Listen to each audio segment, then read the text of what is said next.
Hey guys, and welcome to another episode of the Funhouse Project. Today we're going to be installing a chassis skin, courtesy of arrmaskinz.com.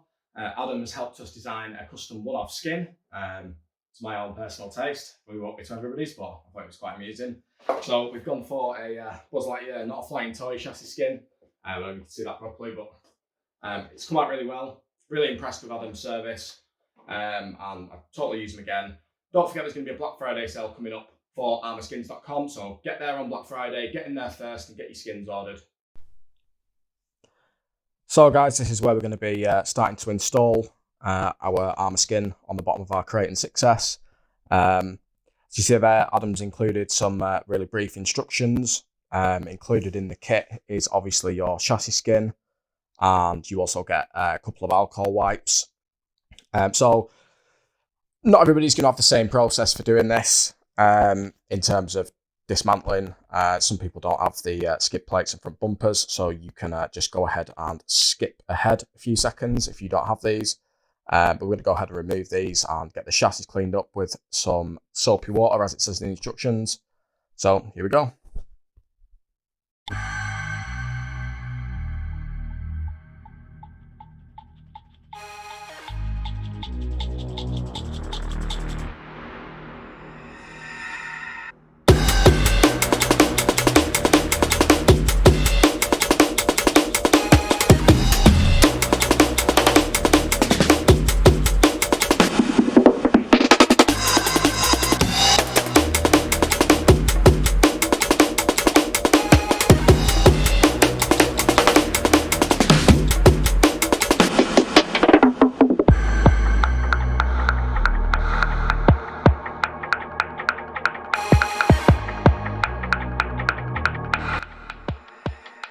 So let's have another quick look at the instructions just to make sure we're following them correctly. Next step obviously is just to clean up with hot soapy water.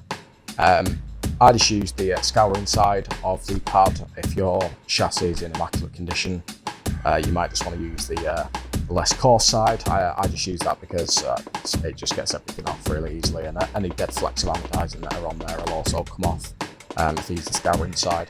Now I'm going to go really hard on this chassis just to make sure that I get any oil and any dirt, grime, or anything, anything that might possibly fall out of bolt heads as well. It might be a potential contaminant for, if you're sticking down in the wrong place and you re-stick it. So you make sure you give this a really good scrub and really get in there and get it nice and degreased and clean.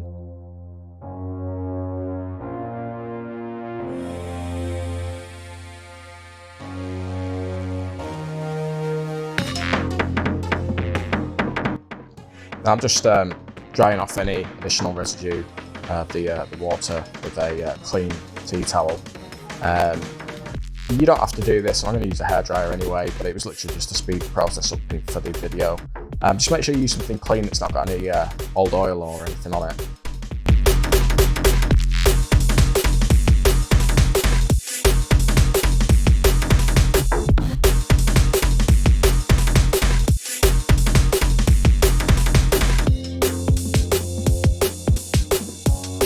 I'm trying to pay special attention to around bolt heads.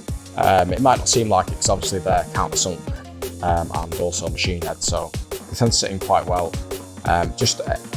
Some of the bolts just have like a slight bit of water residue around the edge of them, which you don't really want sort of seeping onto the underside of the chassis skin when you're applying it, because you don't want it to be wet when you're doing that, obviously. Next step in the instructions just says that you can use the included alcohol wipe. You do get two included just in case you want to be extra thorough. I felt that there's only a need to use one. They're quite small though, but they're perfect for the job. They'll get into all the nooks and crannies, and they'll just clear up any possible contaminants that might be remaining from what you've done. Try and make sure you don't get any of your fingerprints on the chassis, because obviously the oils from your skin will contaminate the surface again and possibly inhibit adhesion from the chassis skin. But other than that, it's fairly simple. You literally just clean it and degrease it with the alcohol wipe, and you should be away to go.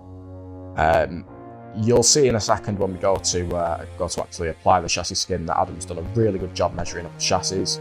The holes are cut out perfectly, the edges are done perfectly too. He really has got these absolutely to a T. I'm really impressed with these.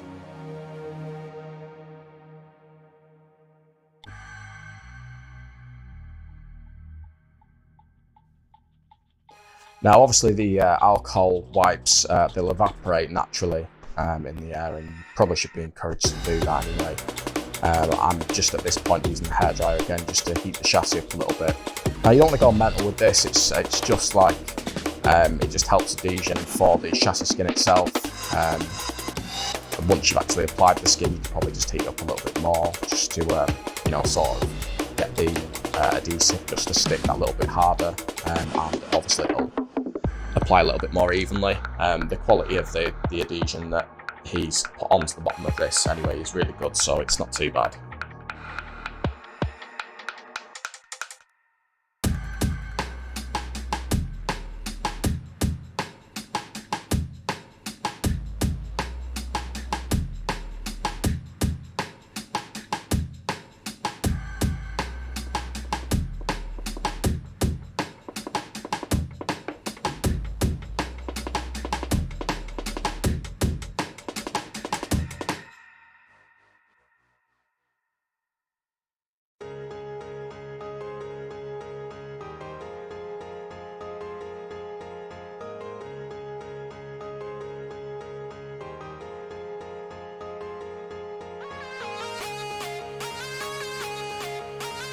Now, I'm going to be paying special attention to around bolt holes, around any corners, edges, ends, just to make sure that the adhesive is really stuck down well. I'm going to be reviewing this product, doing some bash testing, jumps, things like that, just to test out the durability. As you can see, the chassis prior to this was really scratched up, and this has had no issues sticking to that chassis at all. It's quite hard to see from this camera view, but even where the anodizing was scraped through and scratched, this chassis skin is thick enough to cover over them with zero visual defects. So I'm super impressed with that. I was really not expecting it to be that good, but it's absolutely superb.